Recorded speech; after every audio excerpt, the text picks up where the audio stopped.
1 minute میں 60 seconds ہوتے ہیں اور 1 گھنٹے میں 60 منٹس ہوتے ہیں. سو اس طرح تو اس کا کریکٹ آنسر ہے 3600. درست جملہ کون سا ہے؟ سو آنکھوں کا تارا، یعنی کہ بہت زیادہ عزیز، بہت زیادہ پیارا. سو آنکھوں کا تارا اس کا کریکٹ آنسر ہے، یہ درست جملہ ہے. درست مرکب کون سا ہے؟ سو خون پسینہ، جو آپشنز میں تھا یہی اس کا کریکٹ آنسر ہے. دنیا کا اونچا ترین پہاڑ کون سا ہے؟ دنیا کا اونچا ترین پہاڑ یعنی کہ دنیا کا ہائیسٹ ماؤنٹین جو ہے وہ نیپال میں ہے، جس کا نام ماؤنٹ ایوریسٹ ہے. اس کے بعد جو دوسرا جو اونچا ترین یعنی کہ سیکنڈ ہائیسٹ ماؤنٹین جو ہے وہ پاکستان میں ہے، جسے K2 کہتے ہیں. اور دنیا کا اونچا ترین پہاڑ نیپال میں ہے، جسے ماؤنٹ ایوریسٹ کہتے ہیں. نیپال کی اگر ہم بات کریں تو نیپال بھی ساؤتھ ایشین کنٹری ہے، لینڈ لاکڈ کنٹری ہے یہ، اور اس کا جو کیپٹل ہے وہ کھاٹمنڈو ہے، اور نیپالی روپی جو ہے اس کا کرنسی ہے. کھاٹمنڈو اس کا کیپٹل ہے. نیکسٹ کوشچن کچھ اس طرح سے تھا، دنیا کی لمبی ترین سرحد باؤنڈری لائن جو ہے وہ امریکہ اور کینیڈا کے درمیان ہے.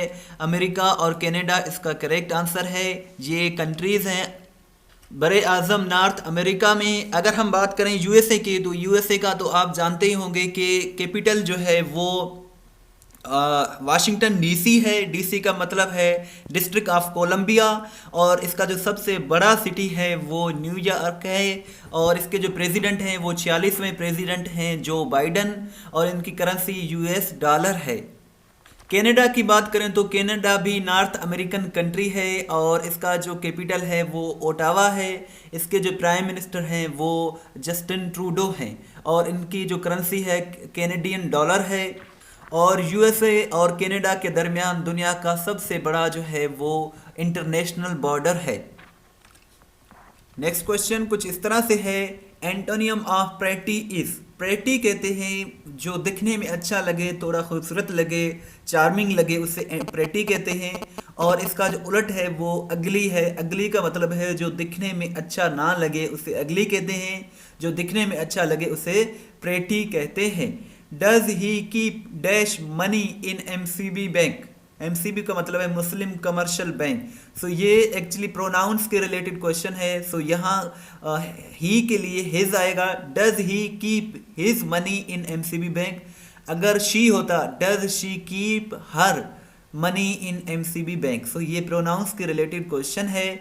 سب سے پہلے نیکسٹ کوشچن ہے، سب سے پہلے گیس کہاں دریافت ہوئی، یعنی کہ کس صوبے میں، کس پروونس میں. سو اس کا کریکٹ آنسر ہے بلوچستان. بلوچستان کا ایک ایریا ہے سوئی جسے کہتے ہیں، وہاں 1952 میں گیس دریافت ہوا تھا، اور قریب 40% سے زائد جو گیس ہے پاکستان میں وہ یہاں سے سوئی سے جاتی ہے. سو سوئی بلوچستان اس کا کریکٹ آنسر ہے. حضرت عثمان کی خوبیوں میں سے ایک خوبی یہ ہے کہ وہ فیاض تھے، سخی تھے، جینرس تھے. اسلام کے تیسرے خلیفہ تھے. پہلے تو خلیفہ حضرت ابوبکر صدیق، دوسرے نمبر پر حضرت عمر، اور تیسرے پر حضرت عثمان غنی رضی اللہ تعالیٰ عنہ تھے.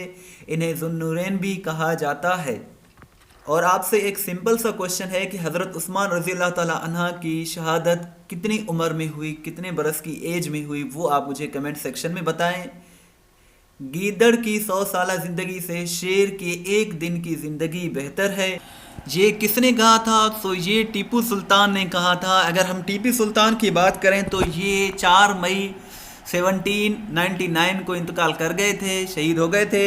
اور ایک یہ بھی کوشچن پوچھا جاتا ہے کہ ٹائیگر آف میسور کسے کہا جاتا ہے. سو وہ بھی ٹیپو سلطان کو ہی کہا جاتا ہے، ٹائیگر آف میسور. اور انہوں نے کہا تھا کہ گیدڑ کی 100 سالہ زندگی سے شیر کے ایک دن کی زندگی بہتر ہے. اول کی جمع کیا ہے؟ اول کی جمع اوائل ہے. We have a new dash of books, یہاں کلیکشن آئے گا. We have a new collection of books. سب سے بڑا جزیرہ کہاں ہے؟ سو سب سے بڑا جزیرہ جو ہے یہ گرین لینڈ ہے. اور یہ وہ گرین لینڈ ہے جسے امریکی صدر یعنی کہ 45ویں جو صدر تھے ڈونلڈ ٹرمپ، انہوں نے خرید کرنے کے لیے، اس کو خریدنے کے لیے پیشکش کی تھی، آفر کیا تھا کہ میں یہ خریدنا چاہتا ہوں. سو یہ دنیا کا سب سے بڑا لارجسٹ آئی لینڈ ہے، سب سے بڑا جزیرہ ہے. اس طرح کی مزید ویڈیو دیکھنے کے لیے ہماری ویب سائٹ، ہمارا جو چینل ہے پاک ایم سی کیوز آفیشیل، یہ وزٹ کرتے رہا کریں. ہم ان پر اچھی اچھی ویڈیوز جو ہے اپلوڈ کرتے رہتے ہیں. اس چینل پر آپ کو past papers P D F کے ساتھ مل جائیں گے. ہماری ویب سائٹ ہے testpoint.pk، آپ اسے ضرور وزٹ کریں. یہاں پاسٹ پیپرز آپ کو مل جائیں گے. ایٹا کے جو بھی پیپرز ہو رہے ہیں وہ آپ کو یہاں مل جائیں گے. اس کے ساتھ ساتھ وہ ویب سائٹ ہے جہاں ہر سوال وضاحت کے ساتھ اپلوڈ کی جاتی ہے، جہاں سے آپ اپنا ٹیسٹ بھی لے سکتے ہیں، پی ڈی ایف بھی ڈاؤن لوڈ کر سکتے ہیں. testpoint.pk کا جو لنک ہے ڈسکرپشن میں موجود ہے. اگر آپ ہمیں واٹس ایپ کے اسٹیٹس میں فالو کرنا چاہتے ہیں تو یہ ہمارا واٹس ایپ نمبر ہے 0308253300. Thanks for watching till end. اس کا پی ڈی ایف بھی آپ ڈاؤن لوڈ کر سکتے ہیں. دعا میں یاد رکھیں. اللہ حافظ.